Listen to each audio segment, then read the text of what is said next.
Is tripe considered a meal of the proletariat? Well, I have eaten tripe before. Tripe is what? It's the stomach of a cow, right? Let me Google. I think it's the stomach of a cow. It's very thick. It's hard to eat. It's very tough, right? Tripe is the second stomach of a cow. Yes, and it's eaten around the world. People eat it, and I have eaten it. When I had a friend in college, and he took me to a Vietnamese restaurant to eat phao, which is a soup that they eat in Vietnam. And he said, be sure to get tripe in your phao.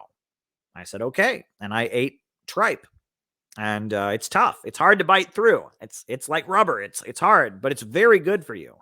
I don't eat it regularly. I don't know where one would acquire it in New York City. I don't know how one would cook it.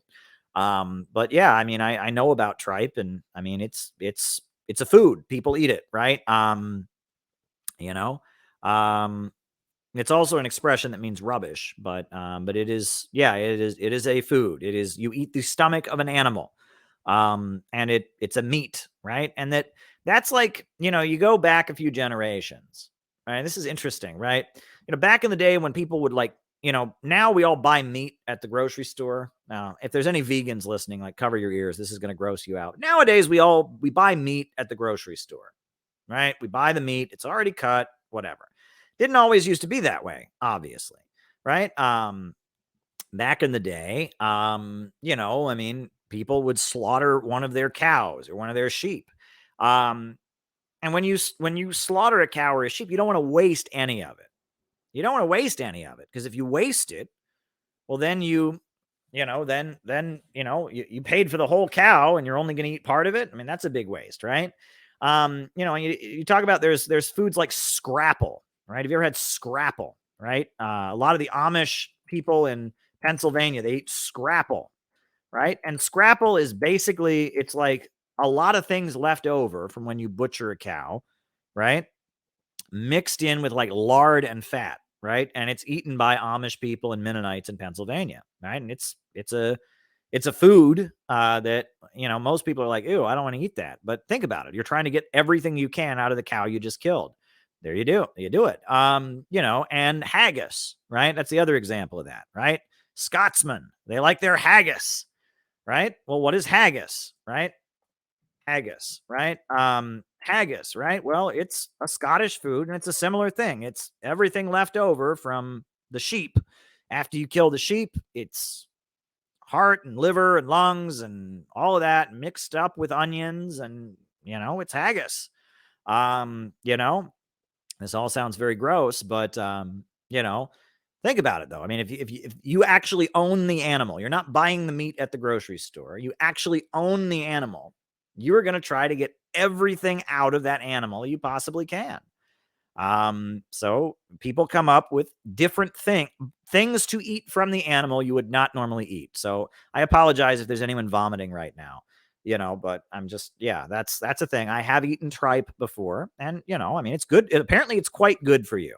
Why is it good for you? I don't know. I'm not a food guy. One thing I will say is that part of me, I'm always going to be a Midwesterner. If there's any New Yorkers watching, as much as I live in New York City, I've lived here for 10 years now, 12 years now, right? I will never be a New Yorker. New York City has this like food obsession, right? And I used to complain about it. Now I'm just used to it. But New Yorkers, they're really obsessed with what they eat. They're really obsessed with what they eat. They're all vegans or what, I mean, they have all these different diets, and New Yorkers, they're obsessed with what they eat, and they get on a kick and they decide, I just read that, chickpeas are really good for you. And so then they start walking around and trying to give everyone chickpeas. Right. And they're like, hey, Caleb, if you had this chickpea, I'm like, I don't want your chickpeas. Okay. Just no. I read in this book that if you eat 3 pounds of chickpeas every day, you won't get I'm just get your chickpeas away from me, please.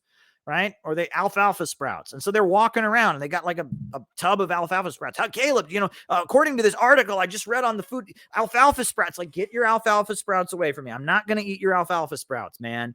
It's like part of that like yuppie culture. Right. um you know it I don't know what it is.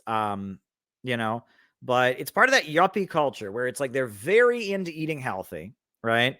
Um, they're very into eating healthy, and they want to recruit you to eating obscure foods. And the food magazine that they read, the food websites they read, like alter between obscure foods that suddenly are really, really good for you. Um, so there you go. That's my mockery. But I love New York. I really love New York in a lot of ways. I really do. I couldn't live anywhere else. And now anywhere else I go seems boring. I go somewhere else and it seems like, ugh, it's like not exciting, right? New York City has this energy. It's a really exciting, happening place, so I love New York, but like the food tastes so much better when I get out of New York. When I can go to Bob Evans, oh, I love Bob Evans. When I can go to, oh my God, Cracker Barrel. Oh my God, they don't have Cracker Barrels in New York City. They don't have Bob Evans in New York City, but I love those places. Oh my God.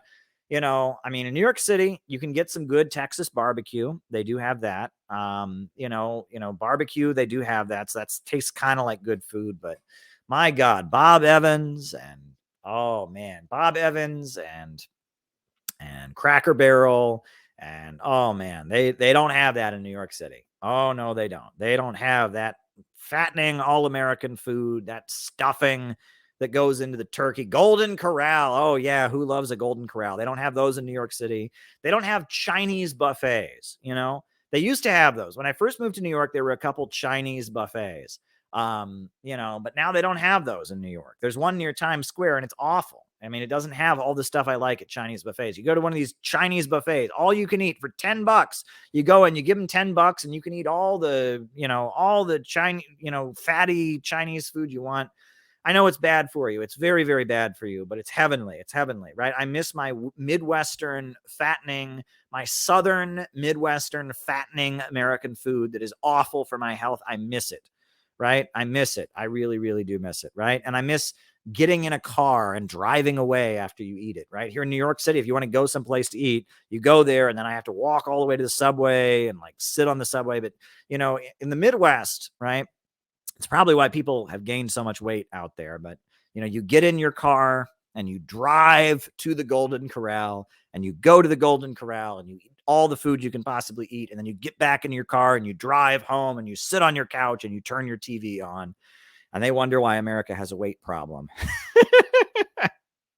But there you go. There you go, folks. I'm just, I joke about that, right? People, I always knew, the whole patriotic socialism thing that came pretty late, but I always knew there was something about me that was very American. I'm very Midwestern. I'm very American. I like folk music. I like even now. I even like country music. I didn't like country music when I was a kid, but I've developed a taste for country music.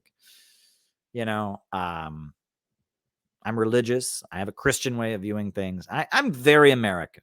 As much as I've traveled the world, as much as I've adopted anti-imperialist worldviews, I never got into the whole, oh, look how European I am. Look how cultured and worldly I am. I'm an American. Deep down, I'm an American, right? I like my Christianity. I like my Midwestern food, my Golden Corral and my scrapple.